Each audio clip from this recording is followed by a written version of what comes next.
बोलो जयकारा बोल मेरे श्री गुरु महाराज की जय। श्री सद्गुरुदेव भगवान की जय।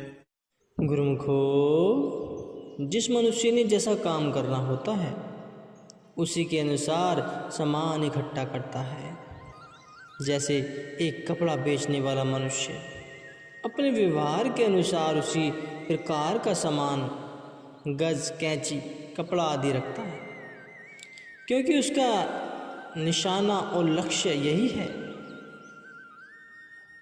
और अपने पूरे ख्याल की शक्ति को उसी में खर्च करता है।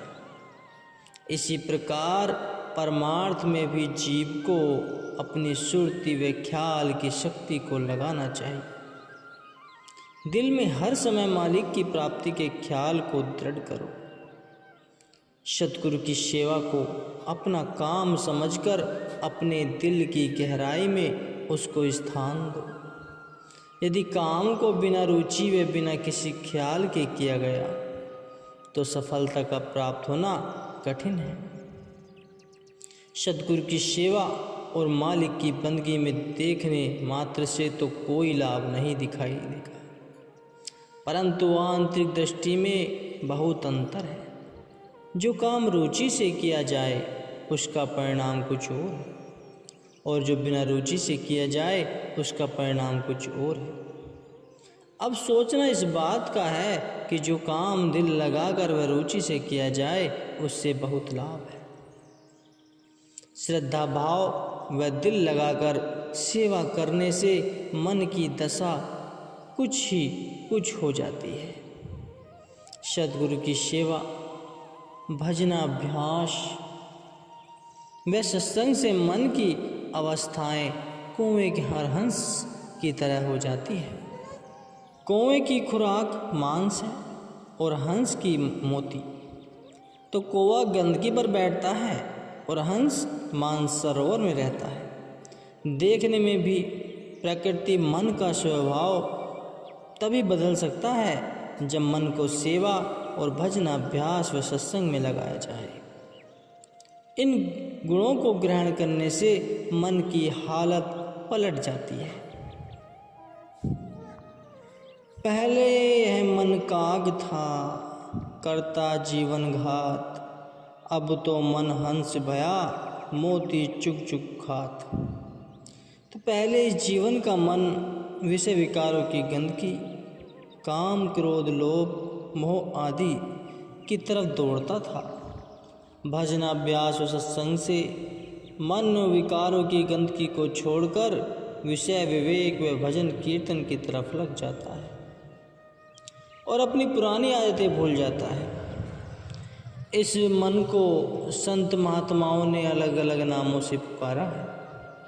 किसी ने कहा है कि मन हाथी की तरह बलवान है, किसी ने सांप का दर्जा दिया है, किसी ने कौवे का साथ इसकी तुलना की है, किसी ने कौवे के साथ इसकी तुलना की है, किसी ने मन को भूत कहा है। परंतु मन को कुछ ही समझ लिया जाए, इससे सुधारने का, इसे वश में करने का ढंग समय के संत सद्गुरु से ही मिल सकता है। संत सद्गुरु ही मन रूपी सांप को पकड़ने का मंत्र जानते हैं। उनके बताए हुए उपाय से मन सरलता से वश में हो जाता है और हाथी की तरह बलवान होने पर भी निर्बल बन जाता है। इस मन को सत्संग, भजन, अभ्यास और वैराग्य के ही शास्त्रों में काबू किया जा सकता है। जो जीव अपने मन को जितनी रुचि व लगन के साथ सत्संग व सद्गुरु की सेवा की ओर लगावेगा, उतनी ही अधिक मन को काबू करने में सफलता प्राप्त होगी। जैसे शत्रु के साथ लड़ने में पूरी हिम्मत व दिलेरी होनी चाहिए, वैसे ही मन रूपी शत्रु पर विजय पाने के लिए दिल में किसी प्रकार की कमजोरी नहीं होनी चाहिए।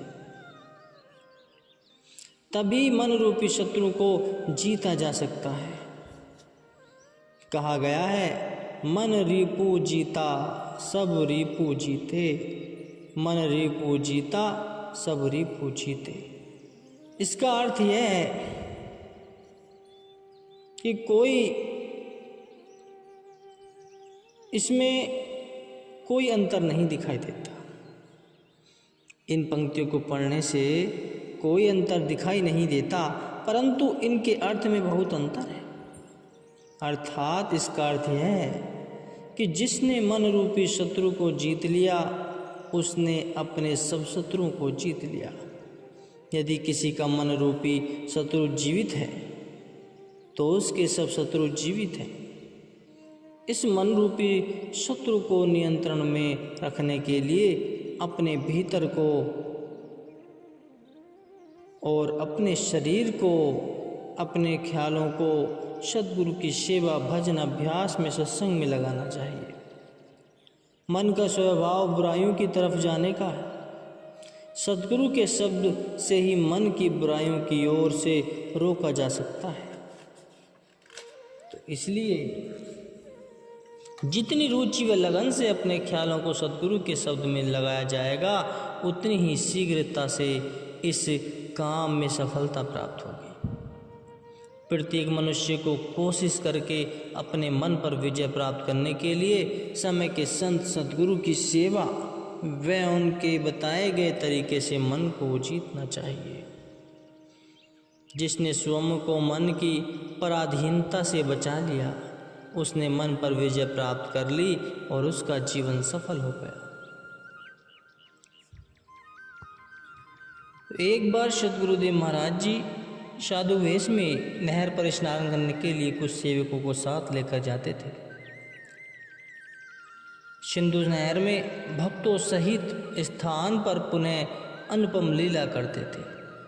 भक्त गोविंद राम जी भी अन्य भक्तों के साथ सम्मिलित होकर नहर पर ही श्री दर्शन के लिए जाते थे। सभी भक्त तो स्नान करते, परंतु यह एक और तट पर एक पत्थर पर बैठ जाते व आनंदमय लीला को निहारा करते थे। तो एक दिन श्री सद्गुरुदेव महाराज जी ने निजी मौज से भक्त जी को समीप बुलाकर पूछा कि तुम स्नान क्यों नहीं करते? तो भक्त जी ने माता पिता द्वारा बताए गए शंका का वृतांत करके श्री चरणों में विनय की कि आपने कहा है कि भय की कोई बात नहीं, आओ नहर में निशंक होकर स्नान करो।